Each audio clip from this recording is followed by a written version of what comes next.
You're listening to Range Minded from Independence Indoor Shooting. Before we get started, make sure you connect with us on Facebook and Instagram at Range Minded Podcast. And if you could, leave us some feedback from wherever you get your podcast from. It really does help us out. This is episode 76, where we talk about taking a new shooter to the range for the first time. There's a lot to think about, but seeing someone who's never shot before get hooked onto the sport and seeing that big smile after the first shot makes it all worth it. We go into the details of how to prepare for someone's first range trip, what to think about, and what to do after.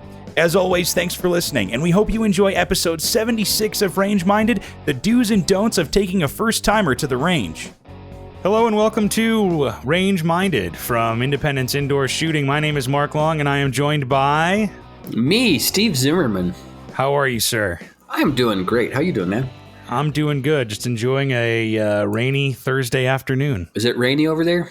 It is rainy over here, which means it'll be rainy over by you sooner or later. Yeah, it's supposed to rain tomorrow, and I've been trying to get the deck on the back of my house, and yeah, I can't stain it if it rains, and it's getting kind of frustrating. And it's supposed to snow next week, so...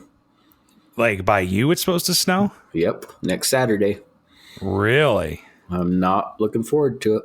Is that usual over there in eastern Idaho, or is that an anomaly? Well, it's not unusual for this time of year, but usually it holds out till, after or around Halloween-ish, but... Right, wow. I mean, it snowed. I remember there was a day it snowed in June once. No way. Seriously? Yeah. I mean, obviously it melted and went away like the next day, but... Still. Yeah, it's eastern Idaho, man. Yeah, I guess you guys just do whatever you want. So we just get rain here, and then it snows, in about a month or two. Yeah, and as long as it wasn't like a couple years ago, it should be just fine. Yeah. Snowpocalypse. Let's not have another repeat of that. Snowmageddon, Snowpocalypse. Whatever they called it. There was a lot of snow in Boise. I called it an average Chicago winter. So you brought it with you. I must have. That was my first winter here. Oh, boy. Yeah. So, but all weather aside, yeah, we are here to talk about taking new shooters to the range, because this occurred to me the other day. Is that I think in almost every episode we talk about taking new shooters to the range, take somebody shooting, get somebody involved in the sport of shooting, but we've never actually addressed how to do that. Yeah, addressed how to do it, and so now's the best time as any.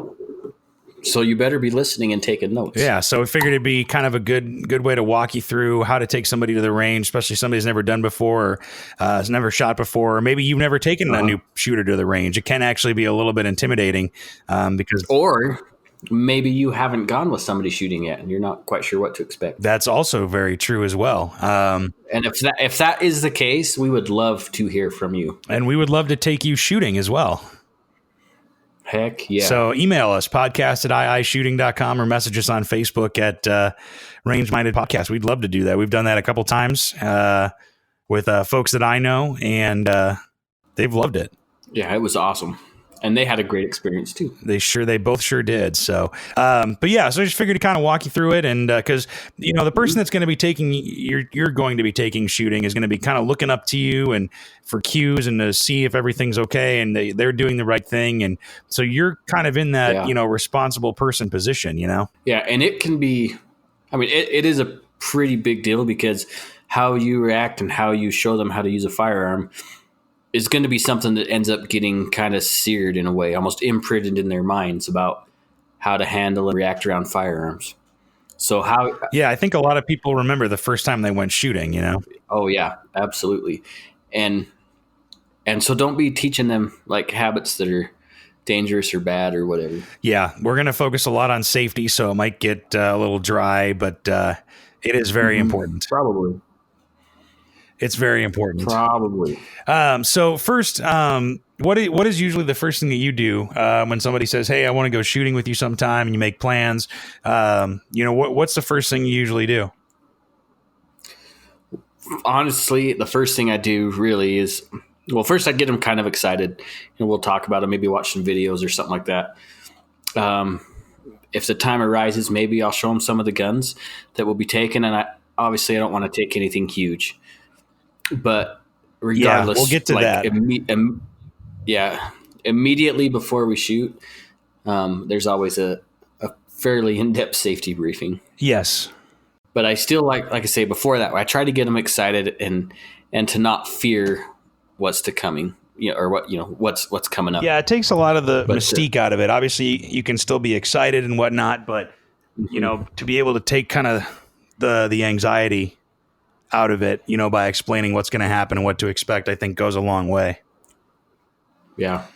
So, what I usually do is if I can, I actually do it the day before, or, before we even go to the range, if we're at like my house or, whatever, is to do like a kind of a safety brief there, so it's not at the range. You're not hearing other people shooting and everything. It's kind of a quiet environment and you can take your time with everything, Right. And what I'll do is I'll lay out the guns that we're going to bring, and usually it's a 10-22 and a Mark, my Ruger Mark III or whatever, 22 caliber guns to start. And then, maybe an AR and maybe, a 9mm or something like that, just basics. You don't want to overwhelm somebody. At least I don't think so. No, and I agree. I think it's really important, especially if they've never, ever handled a firearm. Because some people will still feel like new shooters, even if they've gone shooting before. That's why I say that. Sure. But yeah, that's a good point. But if they have never handled a gun before, I think going to something like a 22 is great, because they're gonna learn to handle some light recoil. They're not going to be intimidated, and they're not going to feel the pain of some larger, caliber firearms. Because that can be a big deterrent. And I think that usually is the greatest deterrent, is their fear of what's going to happen to them, holding that controlled explosion in their hand. Right. And I mean, we've talked about it before where, you see somebody with a guy with his girlfriend or something, and she's going shooting for the first time, and she's got, a 44 mag as the first gun she's going to shoot, and, it's going to hurt her wrists at best, and shoot the ceiling at worst. That's really not the way to do it. That's the best way to turn somebody off, I think, to shooting. Absolutely. I was going to say the other thing too, with that, it kind of using a 22 will inoculate, new shooters against, is the sound. Obviously, I think some people maybe expect like a big, huge boom, and obviously guns are loud, especially if you don't have ear protection on. Sometimes even if you do have ear protection on, but it's not as loud as most people think. I think, you know what I mean? Yeah, absolutely. It's not as loud, especially if you have ear protection on or you're doubling up, especially with a 22. I've taken several people shooting, and they shoot the 10-22, and you hear the crack. It's a small sound, and kind of look back and I go, was that it? And I go, yep, that was it. And that wasn't bad at all. No, that's exactly what happens. But to go back to the beginning, I'll lay out all the guns kind of on the table or whatever, obviously unloaded. There's no ammo anywhere near, near the firearms or whatever. And we just kind of go over them and go over what the parts are and the pieces are, where the kind of the manual of arms, how to operate them. And just the basics, just go over the basics, go over the 4 safety rules, which are, Steve. Oh man, you put me on the spot. I know what they are. It's a pop quiz. Jeez, considering I teach this all the time, right? Yeah, once or twice. First of all, no matter what, we're going to treat everything like it's loaded all the time, no exceptions. Even if there's no ammo in it. Yep, it doesn't matter. It's got to be treated like it's loaded. Second, because we're going to treat it like it's loaded, we're never going to point that gun, at something that we're not willing to destroy. We're going to keep your finger off the trigger outside at the trigger guard alongside the firearm until you're on target and you've made the decision to fire. And then fourth, you need to know what is in front and behind your target at all times. Very good. You deserve a round of applause. I may have recited those actually very recently. Oh, wow. Well, then there you go. Did you take somebody new shooting? I did, in fact. Well, I personally didn't, so I guess you got time for a short story.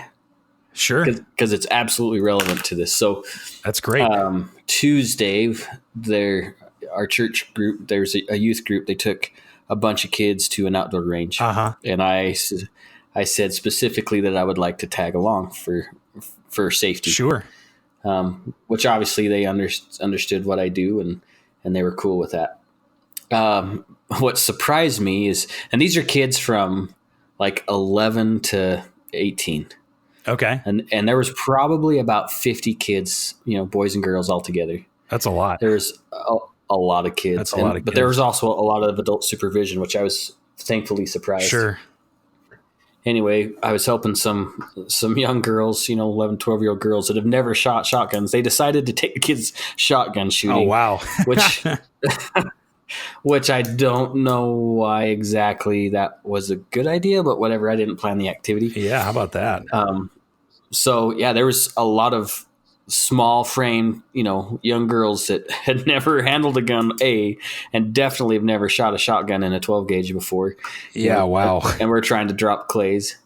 So obviously, I'm dealing with kids that have never had the blessing of shooting. So, just going through the gun, like you're saying, talk about the safety and where to keep your finger and how to slide the pump and the range there over in West of Rexburg, actually not far from Beaver Dick Park where you stayed the other day. Oh, hey, check that out. They had a lot of range supervision, which I thought was fantastic. That's great news. But yeah, man. Part of their rules was that you could only have one shell in the shotgun at a time. So I had a chance to show them, hey, put the shell here in the ejection port, pump that slide forward.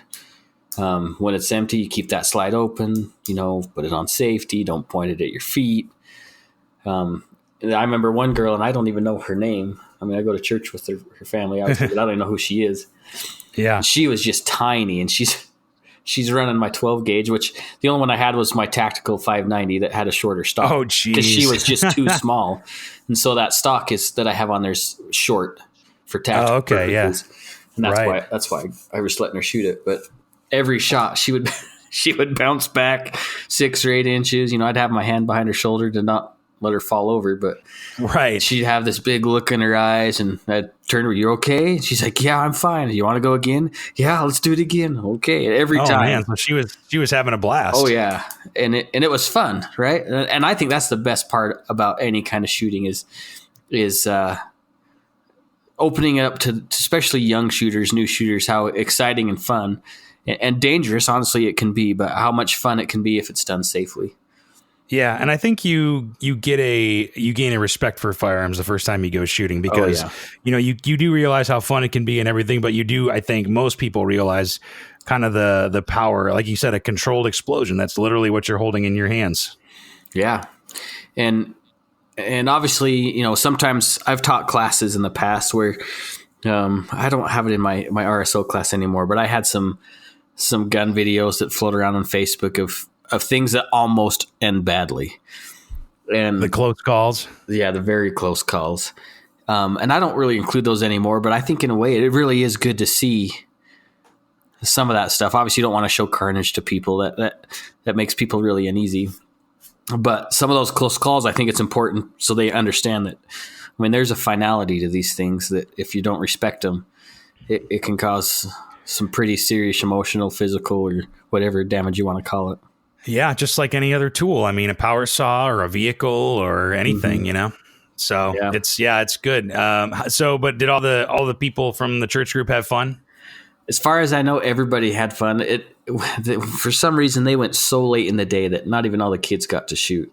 Oh, that's a bummer. I think is super disappointing. But I'm probably going to end up organizing something that's like an unofficial church outing. Sure. Where the kids can come with their parents or something. There you go. We can keep shooting because the church bought all the ammunition and everything, and they had a lot of ammo left. So they got to use it somewhere. Sounds like a great church. Heck yeah! Let's go buy a bunch of ammo and go shooting. Yeah, sign me up. The one thing that really, this is going to be a small political rant that really frustrated me about the activity is they said 22s and shotguns only, but no AR-15s. Really? Yeah. Why is that? I don't know. And I took my AR anyways because I was going to kind of have a political point, but then I figured that probably wasn't the best place to do it because my 5.56 that's 22 caliber. It's technically yes, it is. So it's just got a bigger casing behind it. No. Yeah. Well. But it just goes to show you there's no matter what, like even people that grow up in Eastern Idaho, there's still a stigma behind assault rifles, but I really want to break that youth group out of that misnomer because I think it's important. Yeah, well, we've heard it here on our own podcast. Is some people, they've only heard of an AR before, but they've never actually held one or shot one. Yeah, wasn't that what your aunt was like, right? Yeah, and she's like, yeah, no, I shot it now. I get what it's about. I'm not afraid of it now. Mm-hmm. So, but I mean, any kind of shooting is better than no shooting. You know what I mean? I will say that at least. I still do agree, though. You need to go something with very little recoil and controllable. Even like heavy firearms. A heavy barrel 22, there's no recoil there, but if it's too heavy and uncomfortable, they're not going to want to shoot. Yeah, you have to make it as comfortable and as easy as possible for the new shooter. Remove as many barriers as possible. I mean, even for me, I usually will take care of the ammo, the range fees, and all that kind of stuff just to make it easier. And it depends. Like if it's somebody I know who's a good friend, I'm like, hey, just throw me $20 or something and I'll take care of the rest, but to kind of recoup a little bit because it can get expensive. But, I always enjoy taking people shooting. So the cost doesn't necessarily bother me, Yeah. And, you touched on something else that reminded me of that activity again, just a second ago about, I can't remember, but it made me think about something, making sure that they're successful, right? Or they have some way of achieving. And there might be a few listeners out there who know the name Frank Jacobowski. He's one of the guys out there at that range we were just at. He actually taught me my chief range safety officer class. Oh, cool. Back in the day. But he brought up a good point that at first everybody's like, what? So he said, when it came to the shotguns, somebody said, oh, I brought a 410. He's like, nope. You're not shooting 410s tonight. Really? And people are like, what? He's like, we want these kids to have success. A 410 pattern's too tight and they're going to be missing clays. That's smart though. Like, I guess that makes sense. That's pretty smart. So you want new shooters, you want them to have the gratification of hitting targets, whether you're shooting clays or you're punching holes in paper or even hitting steel. They need to have that positive reinforcement of, hey, I hit that target. This is a lot of fun. Yeah, and this is something that I can do, so the bigger the target, the better. One of the things that I like to do too is, like at the shop, we have a lot of those fun targets. Like I think we have some that have like squirrels on them or whistle pigs or whatever. Mm-hmm. We have one that's got a giant zombie on it, and there's really no way you can miss a target like that. But it's kind of a fun, entertaining target, and it makes it a little more enjoyable. And it's like, oh man, I got him, And that's what I like about that cartoon zombie target is the eyes are huge. They're like the size of they're bigger than a golf ball, but smaller than a baseball. I mean, they're huge. And so they can hit those. And so they, like I say, they feel that success and they get excited and they want to keep going. The more fun they're having, the more they're going to want to do it. If it's something where you put a golf ball out at 100 yards and you give them open sights on a 22, it's not going to happen. It's not going to happen. Yeah. You got to think about it kind of like, and I almost like every new shooter is almost like a child, like not in the fact that they're irresponsible and that you have to keep a constant eye on them, but you have to make it achievable for somebody. Like you said, I think that's a really good point. The other point I was going to bring up, talking about making it easy and having everything ready is make sure you have extra gear. You have two sets of eyes, you have two sets of ears, or, one for you and everybody else that you're bringing. And even if that's just the roll up foam plugs or whatever, that's better than nothing, because nothing would be worse than getting to the range and having to rent gear and they don't have it, or it's all being used or anything like that, Yeah. And if you're the new shooter that's going with somebody and you've never gone before, you talked about being like a child. Now, not childish, but childlike. You got to be willing to learn and accept that you don't know everything, but just soak it up like a sponge. Understand that, hey, this is a lot of fun and I don't know everything. This person hopefully is teaching you the right principles on firearm safety and use. Just be childlike as far as being teachable. That and curious, ask a question. If you don't feel like you know something, ask all the questions you want, because there's nothing that gun people like more than answering questions. Yeah, we tend to be Mr. Know-it-alls or Mrs. Know-it-all sometimes. Try to sometimes, yeah. So, so the best way to start is to, at least for me, is to kind of show the guns before the range day, whether that's at home or maybe on the table or something like that. And just let them show them all the pieces, let them hold them in their hands, make sure they're pointed in the same direction. Just get that new shooter familiar with, what that handgun or what that rifle or shotgun feels like in their hand. And maybe step it up even to dry firing, as long as it's pointed in a safe direction, so they kind of get a feel for that trigger press and how to rack the slide, and go through some basics with that, And I think that really is probably the best time to go through a really deep dive on a safety brief, because there's no distractions. Right. It's intimate, I guess is the right word, but it sounds kind of weird. But it's a more intimate atmosphere where you guys can talk to each other, and you can really get in depth on why you have those safety rules and why we want to obey them. That way it gives them time to think about on the range. And then when you get to the range, you can do another real quick safety brief, and then oh yeah, I remember. And it might be a good opportunity to help those rules sink in, and they can understand the why. Yeah, because they'll be able to see it firsthand. I mean, think about it. A range, if you have never been to one before, it can be a pretty distracting or intimidating place. I mean, you walk in. I think intimidating is very much the case for new shooters. Yeah, I would agree. And I mean, you think about it, there's gunshots going off, so those are kind of distracting, and those are loud, so that's going to make you a little bit on edge, I think, if you're not used to it. Yeah. And, there's a lot of people, if it's a busy day on a Saturday or something like that, there's going to be a lot of people there, and there's going to be a lot of people who want to use a lane, and they've got all kinds of guns, so it might be overwhelming and intimidating for somebody.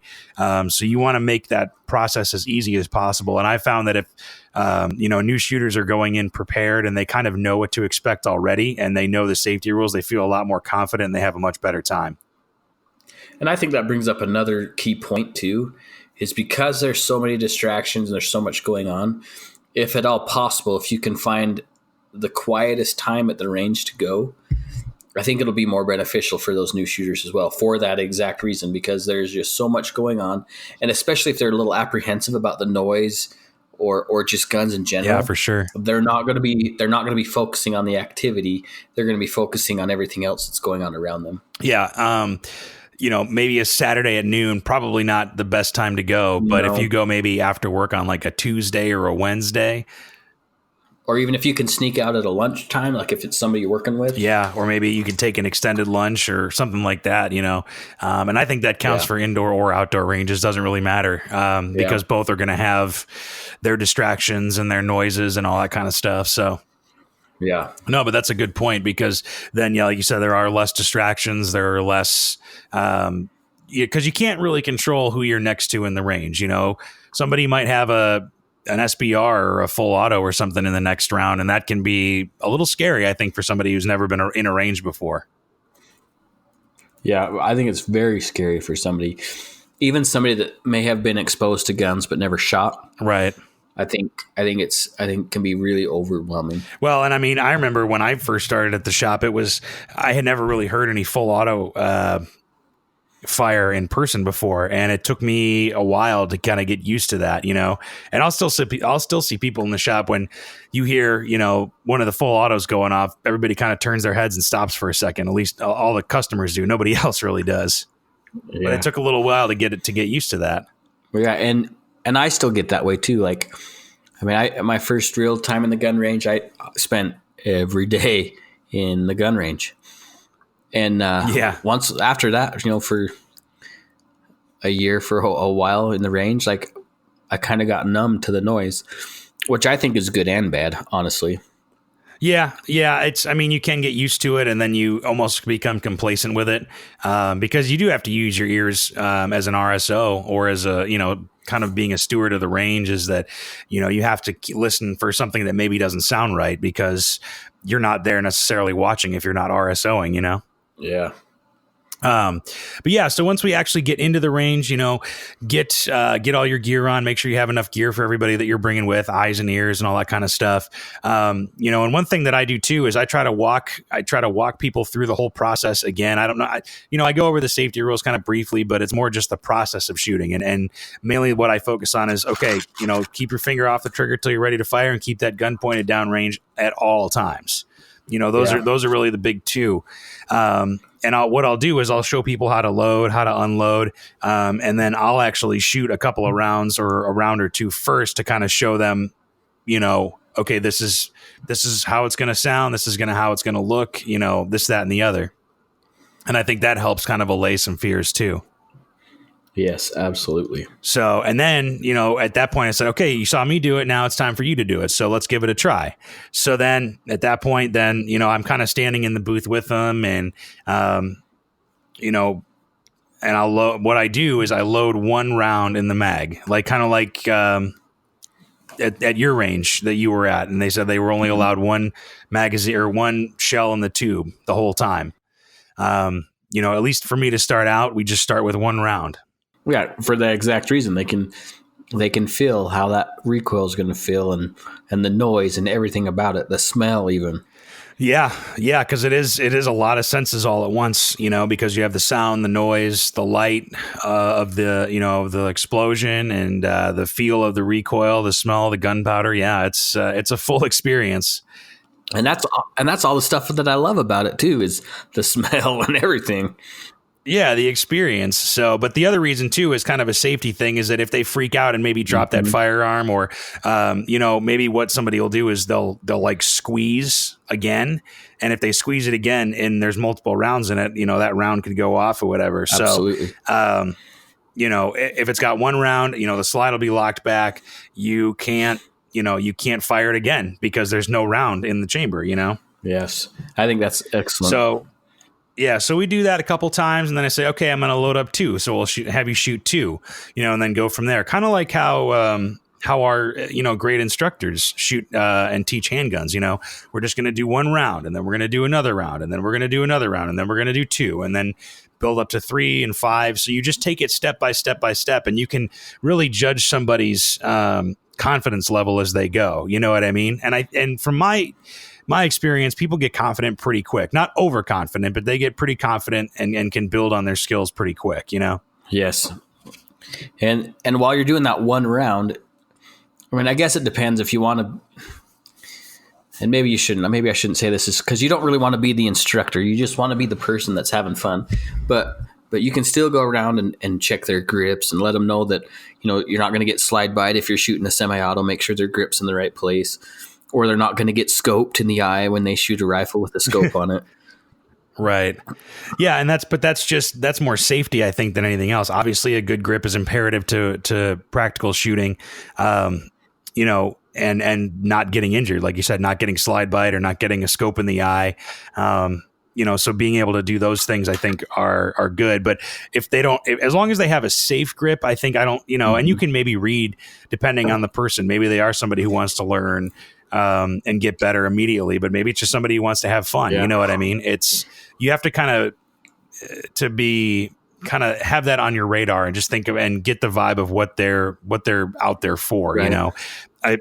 I'm not going to try to waste somebody's time who just wants to go out there and have fun for their first time and say, okay, like, you need to have a better grip. You need to fix your stance. Like, as long as you're shooting safely and you're having fun, that's all I really care about. And you do need to understand that unless you are an instructor, you're not an instructor. Does that make sense? That makes perfect sense. Yeah. So don't, because what I've seen a lot of people do, and especially husbands or boyfriends to significant others, is they feed them a fire hose of information and then they expect them to retain it. And then they get frustrated when they don't. So, right. So don't be that person. Just keep it very simple, one step at a time. Like you're saying, put one round in at a time, and just give them that positive reinforcement every step. Yeah, it's just like somebody explained it to me like golf. I've played golf back in the day, so I get it a little bit, but not a big golf person. But when you are trying to swing a golf club, there's a lot you have to think about. Your hips have to swing a certain way. You have to come up, you don't come up with the club all the way back. You only come up to like maybe 3/4 or 80-90%.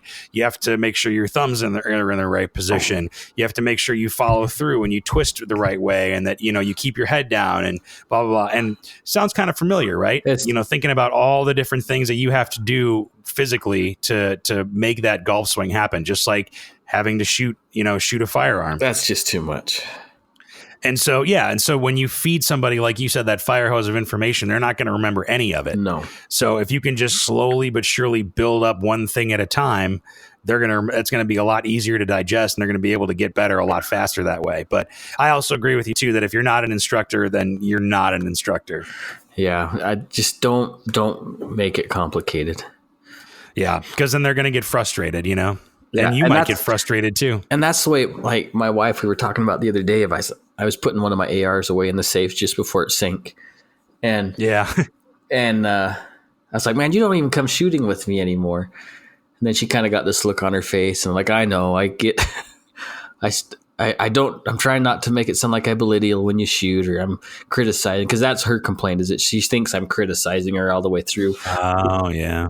But I'm really not, but maybe I just am expecting too much. And maybe that's the other thing, is as we take people shooting, maybe we need to make sure that we can't expect too much that first time. I have taken shooters out. I remember here in Idaho Falls when I was working the range, there are these two girls, and I think they were from Denmark or something, and they had never, ever shot a gun before. And it was me and another friend of mine. We were helping them both. And the one girl that I was helping, she struggled a little bit, but she did just fine. Yeah. But her friend, she was rocking I think it was an LCR. Oh, wow.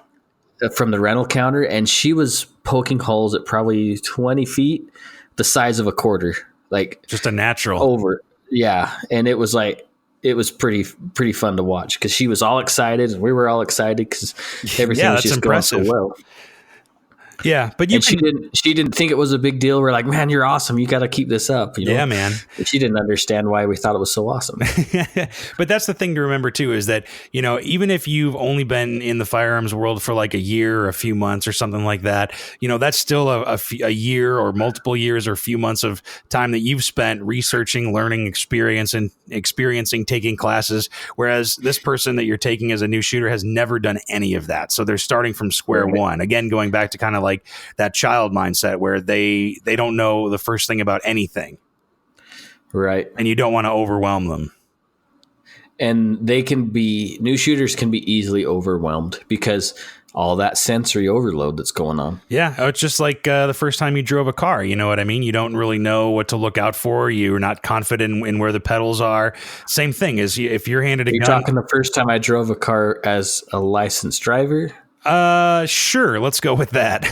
I'm just kidding. I never drove a car before that, really. I can't remember. Oh, wait. Yes, I guess I can. It's Eastern Idaho. I mean, probably as soon as you were able to see over the steering wheel, that's probably when you started driving. Plus, the statutes of limitations far run out, so I don't think it matters. And who are you going to hit? Well, the other person in Eastern Idaho? It may have not been in Eastern Idaho. Oh, wow. Okay, here we go. But it doesn't matter. I was an excellent driver, and I still am. Wonderful. That's fantastic news. So, but yeah, so as they build up their confidence, you can load up multiple rounds into the mag, and even better, have them do it. Yes, and that's the thing is I enjoy making them load a magazine so they can see how long it takes, how much work it is. Yeah, it's not easy. I think it's good to give them the full experience. Yeah. And, and you don't have to go, far on the distance either on the, at the range, 5-7 yards, something like that. Sometimes they may want to go farther, and, you can have them do that too. Make sure, I think another important point is to listen. Obviously you can get a vibe of if they're enjoying it or not, or maybe what would make them enjoy it more, but, listen to them too, because I think, some people that are comfortable with it are going to be more vocal about what they want to do. Like, oh, I want to take it out to 20 yards. I go, okay, well, we'll give it a shot, Yeah. And that's another thing I think is important is, we're talking about making sure they have all these positive experiences, but I think it's also okay to have them experience just a little bit of failure too. And not humility, not in a negative way. And I guess humility is probably a better way to put it, so they can understand their limits and how much work it really does take, unless you're just an absolute natural, to really get somewhere. Right. Because I think then that helps dispel like the myth of like, oh, like you don't just point it and it goes exactly where you want it to go every time, you know? Yeah. I think that kind of opens up somebody's eyes about how difficult shooting can really be. As simple as the process is, you know, just like a golf swing, it's a very difficult thing to pull off correctly, consistently. And if you are the new shooter going, don't get disappointed if you miss. No, we miss a million times. Everybody misses. Like, you talk to, you know, top tier competitive shooters, they still miss in competitions. Like, it just happens. Yeah. The best shooters in the world miss. They probably miss more than we have shot ever. Except for John Wick. He hits everything. Everything all the time. Yep. And by extension, Keanu Reeves. He never misses either. He's actually a pretty damn good shot. Yeah, he is. Those videos are pretty fantastic. So, but after they get comfortable with 22s, I think, you know, you can step it up to a 9mm. I wouldn't maybe go for like to a Desert Eagle or anything like that. No, but if you have a full size pistol, like you know, like a Glock 17, I or would a Springfield XD, or if you're gonna go like a duty size gun, I would say try and keep it in the 9mm range. yeah. 40s, like, you know, there's always that argument about 40 or whatever. 40 People still shoot 40? Yeah. Yeah. Who are those people? Both of us still shoot 40. Wow. I would 40 is very snappy, and so is 10mm. 45 is a little slower, but because there's more mass moving down the barrel, there's more recoil to deal with on the grip side. And so, but you could have a nice 1911 that doesn't have a lot of recoil too. So it just depends. You have to really know your guns, and how they react. You know what I mean, or how they feel in the hand, how snappy they could be. Because even a 9mm, you know, one can be more snappy than the other. True. Depending on bore axis or you know, on size. I mean, if you're gonna shooting a Glock 17 versus a 26, I mean, that's going to be noticeably different in recoil. Yeah. Now, if you're the one helping, you know, if they're your firearms and you're helping the new shooter, don't just hand them the gun and stand way back. Be close enough to where if you need to, you can grab a hold of that firearm safely. You can hear their questions or whatever. Plus, you don't want to be so far back that if they turn around with the gun in their hand, that you're not close enough to keep any kind of accident from happening. That is a great point, because what a lot of people do, and it's an instinctual thing, I think, is they have the gun downrange, you know, shoot. And, hey, did you see what I did? And they turn around and naturally the gun comes with.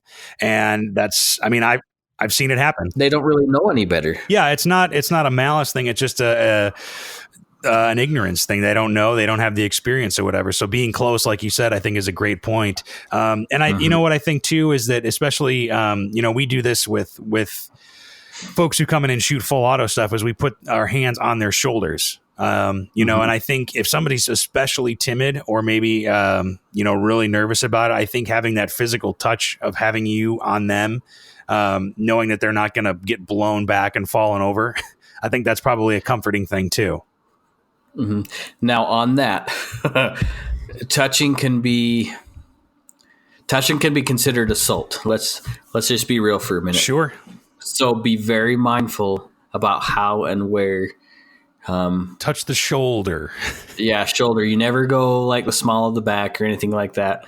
And you just got to be really careful and ask permission before you touch somebody. Yeah. So well, is it okay if I move your hands around on the gun a little bit so you can improve your grip? Is it okay if I place my hand behind your shoulder in case that recoils?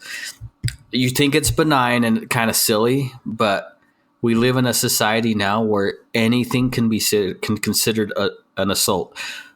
Just be mindful of that. Well, and it does really depend on who you're taking as well. I mean, obviously you want to... I mean, if it's your wife or whatever, that's one thing. But if it's a coworker that I mean, it could turn be out anybody. poorly. Yeah. But the other benefit of kind of talking through what you're going to do is I think it does put the new shooter at ease, because then it's like, okay, like here's what I'm going to do. I'm going to move your hand here. I'm going to take this gun, we're going to put it down. Like I think it's a calming thing, and it gives you that air of confidence that they're going to rely on, Yeah. Just walk it through with them. Yeah, and it helps you. I think it helps you with the basics too. It helps you kind of maintain that professionalism, keep those safety rules, and at the forefront of your mind, that kind of stuff. And I think here's the thing: if it's a new shooter, if it's somebody at work that you don't really know too well, or a neighbor or whatever, if you make that a positive experience, where, I mean, they'll be willing to tell somebody else, hey, my neighbor took me shooting. Maybe he'll go shoot, take you shooting too, or that kind of thing too. So you got to keep that. You got to keep that experience positive in every factor. Yeah, I mean, I think we've talked about it before. Is that your experience that you give to somebody, is exponential, because they're going to tell somebody about it, and then they'll tell multiple people about it if they had a good or bad experience, and then those people will tell other people, and that's why we're always talking about being good stewards of the Second Amendment as well, is because your attitude ripples way beyond the interaction you're having now. Yeah, more people will always know if it was a bad experience than a good one. Yeah, and that's true too. Especially because we have social media and everybody's got hundreds of friends in their feed now. And opinions. Yeah, good or bad or indifferent, but it's just going to happen. So you got to make sure that is a top-notch experience. Yeah, and the other thing to remember too, talking through things and asking permission or whatever, is that handling firearms kind of from person to person does have some physical contact involved. Whether you have to move somebody's hand or move somebody's arms or anything like that. So you really do. I think it's wise to set that expectation from the get-go. That's a good move. And I think the one caveat that may bend that rule a little bit is if there's something egregiously safe, unsafe. I mean, right? If there's something that's going to cause injury, you might as well throw that out the window, because you need to be there right away. But you can even set that expectation at the beginning, is like, hey, just so you know, if I see something that I need to move fast, I'm not trying to cop a feel or do anything to scare you. It's just that I need to move this thing for safety or something. You know what I mean? So you can set those expectations from the beginning. That goes back to saying, hey, this is part of what to expect, And I think that can go back to like where you say you take them in the day before or whatever and show them the guns. I think that expectation can be set then. Yeah, I think the devil is kind of in the prep work. It's just like painting, that you have to do all the prep work, and the more prep work you do on the front end, the better it's going to be. The more situations that you're going to be able to explain and talk about, rather than trying to explain it yelling over, other gunshots in the range. Yeah. So, and then, you've been shooting for a while, maybe they're done, maybe they're not, you can kind of tell if somebody's kind of done, because it does, take a little bit of physical toll if you've been shooting a couple hundred rounds. And everybody's different too. I've seen people be done, not even a full box of ammo. Really? Like not even 50 rounds, even in 22. They're just like, oh, this is exhausting. I had fun, but this is just too much. Sure. And, I would say that you need to respect those limits and don't push people. Yeah. It's always, don't push them. It's always better to have them leave, with some ammo left in the box and leave them wanting more, rather than going over and saying, oh, that was too much. I don't want to do that again, Yeah. But if they are building up their confidence, they made it through the 22s, they made it through the 9mm, maybe hand them an AR, or a shotgun or something like that, depending on how confident they are. Because I think the variety helps too. Like, okay, we're going to shoot this gun. Now we're going to shoot this gun. Now we're going to shoot this gun. Yeah. They might like one more than the other. Maybe they like, the feeling of a shotgun or a rifle, that kicking back into your shoulder, or they like handguns more, Well, some people are recoil junkies and they just enjoy getting the crap beaten out of them, and that's fine. Yeah, that's true too. So, but I what I've done the last couple of times I've taken somebody shooting too is like I've built up their confidence and they've gotten to where they want to be.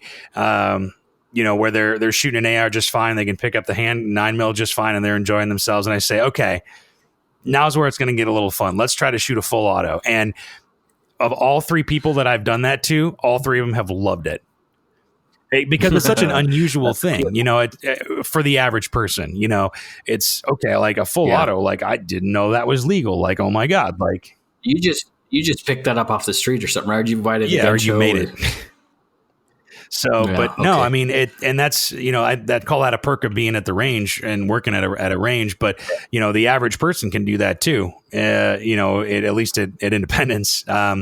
You know, and I think it's kind of fun because then it shows people how controllable full auto is, and it's not really that scary. Especially, I always pick the MP5. That seems to be a good one, right? Because it's heavier, it's bigger, it shoots 9mm. You know, for a long time here in Idaho Falls, when I worked at this range, we had a SIG 516.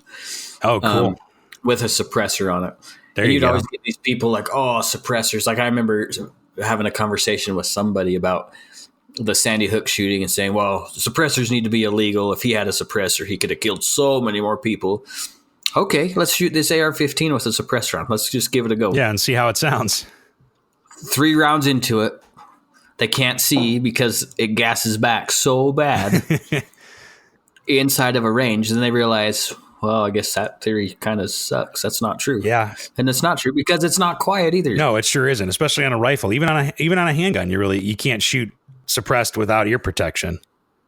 Yeah. But I mean, that's the experience though. Once you get it in your hands, you see it, you feel it, you smell it, you know, it's a whole different thing. And I think that it opens up opens up people's eyes a lot more, you know? And like I said, the 3 people that I've taken shooting and I've had the pleasure of being able to say, yeah, let's shoot a full auto. You want to do it? Like even my aunt, you know, she was like, I don't know. Like, you know, it seems like it'd be too much. I'm like, okay, well, I'll do it first. And then if you want to, cool. If not, that's fine too, you know? So I got to shoot, you know, and I had Big Mike behind me, so I wasn't going anywhere.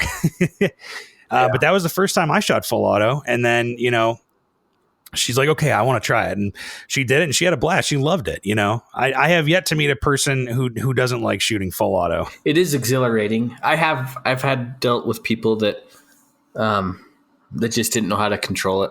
Even on some of the lighter recoil, it was just too much for them.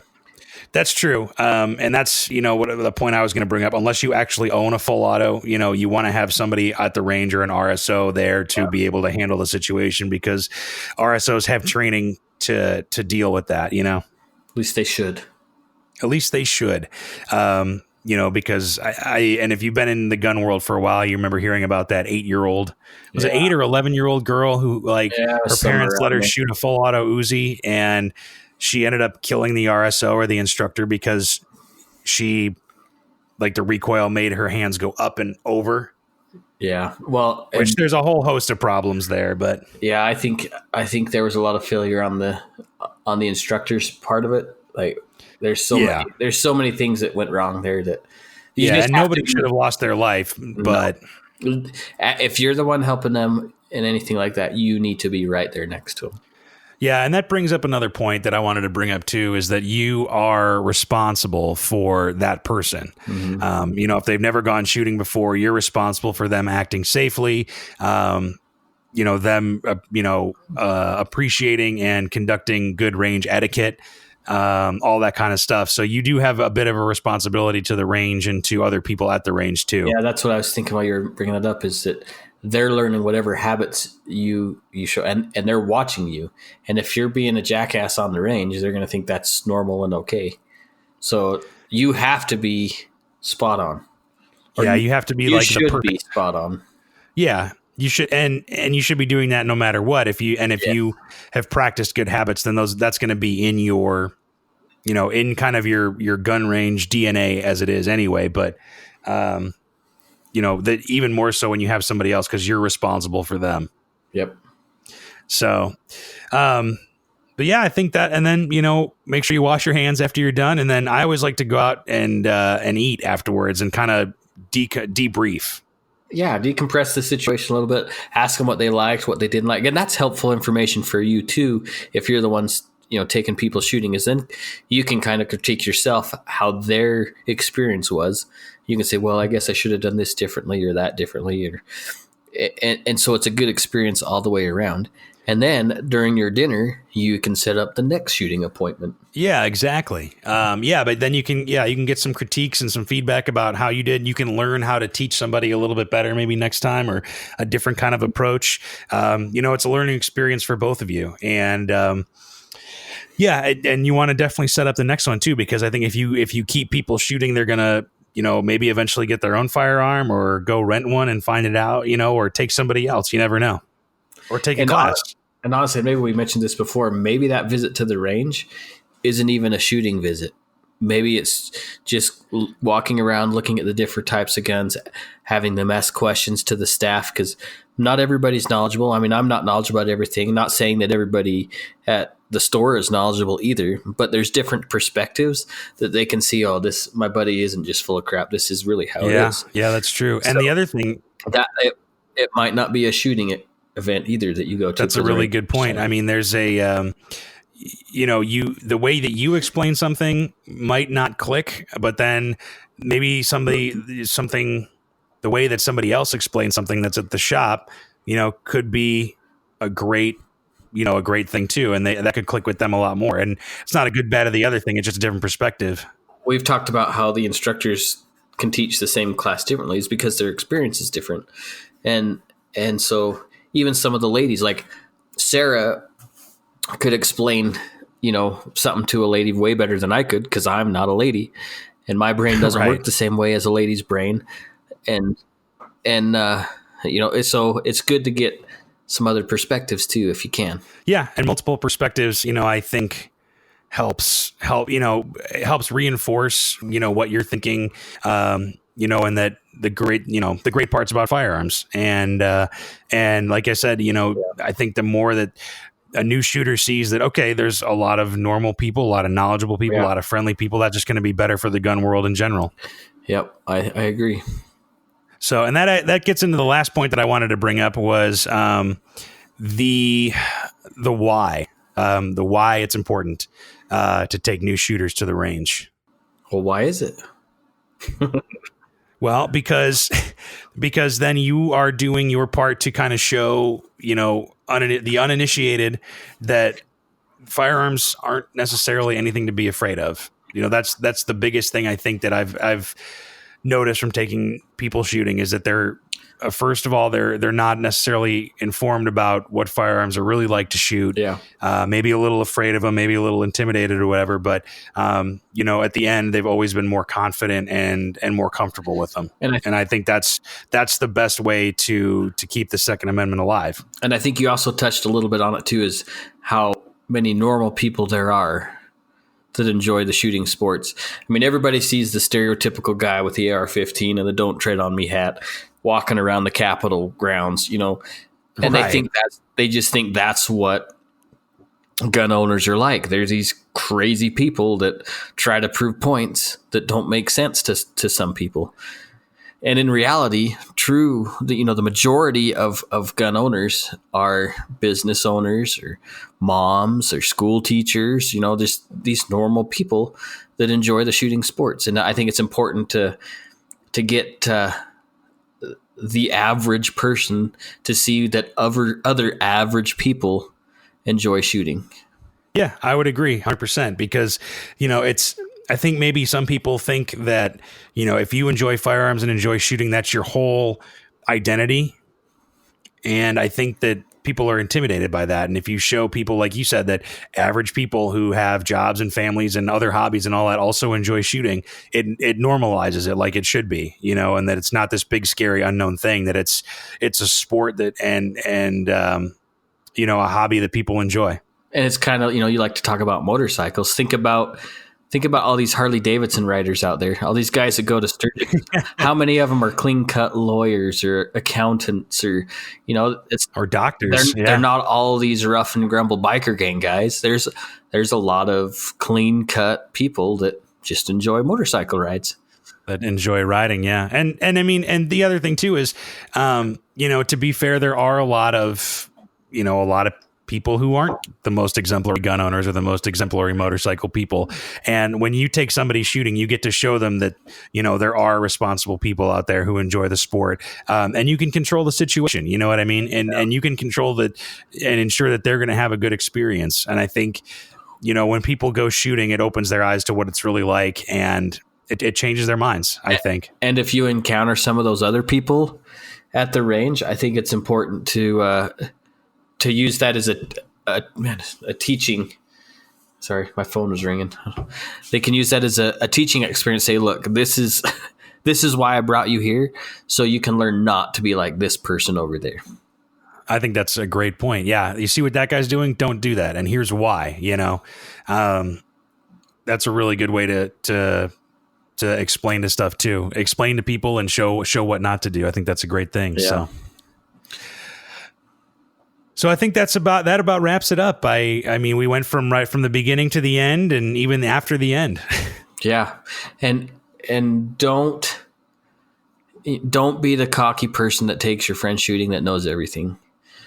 I think maybe we said this before. I was just thinking about this while we were talking again, that I think it's important that you just need to dial it back a little bit. Because even like everyday average shooters, I think they just get excited to teach and show, and that it gets a little overwhelming. Just dial it back a little bit. You can be excited and you to show off your prize 1911 or whatever, but just dial it back and remember that you gotta to speak and relate in terms that this new shooter can understand and not get overwhelmed and turned off. Honestly, it's almost like what would you call it? Like learning a new language, because of all the terminology and all that kind of stuff. Right. I think that's something that you have to keep in mind. And the other thing I would say too is don't show off how good of a shot you are if you can shoot pretty well, because I think that might leave them feeling a little bit dejected, like, oh, they can do all this stuff, but I can't do anything. You know what I mean? Make it more about them than about showing off. And I think a lot of the lady listeners out there can relate. Like maybe they've been on dates with dudes that are they do just that. They talk about how cool they are and everything and blah, blah, blah. And then it's just an immediate turnoff, right? I mean, I don't know. I don't date guys, so I don't know. But but you can imagine how it would be. And I'm sure you can think of a million conversations that, how that's happened. But just don't be that G.I. Joe way overboard. Just keep it pretty monotone and fun, yet not overwhelming. Yeah, because the thing is, if you provide a good first experience, there's almost always going to be a second experience if you want to make it happen, And that's when you can bring out maybe some of the more exotic or fun guns to shoot. Yeah, they've got the basics down, and then you can be like, well, let's do this, or you want to try this, and, so on and so forth. It's almost like gun dating. Yeah, I guess you could call it that. Because they're having like a speed date with all these different kinds of firearms, so they'll know which one to buy later on. Yeah, they're trying to find out what they like and go on in from there. So, yeah, man. So, but that's about it, I think. I can't think of anything else unless you've got something. Yeah, I don't think so. I was, thinking about talking about other politics stuff. I don't think I'm going to bring that up in this episode. I want to keep this episode uplifting and exciting and fun. Well, we got next week. Don't worry. Oh, boy. So, but I guess we'll close on that. And if there's anything we missed, let us know. Email us podcast@iishooting.com or Instagram and Facebook at Range Minded Podcast. Let us know. Or share. What do you guys like to do? If you've taken somebody new shooting, what are some of the things that you've seen work for you? And honestly, what are some of the things that you've noticed that didn't turn out so well for you? Let us know. Yeah, share experiences. If you haven't gone shooting before and you want to have stumbled upon this podcast somehow and you want to go shooting, let us know. We can probably hook you up. Yeah, if you're not in Idaho, honestly, just go to a range, and I guarantee somebody will be there that'll be happy to help you out with your first time shooting. I would hope so. So, but we'll close on that. So thank you for listening, and we will talk to you next time. Right on.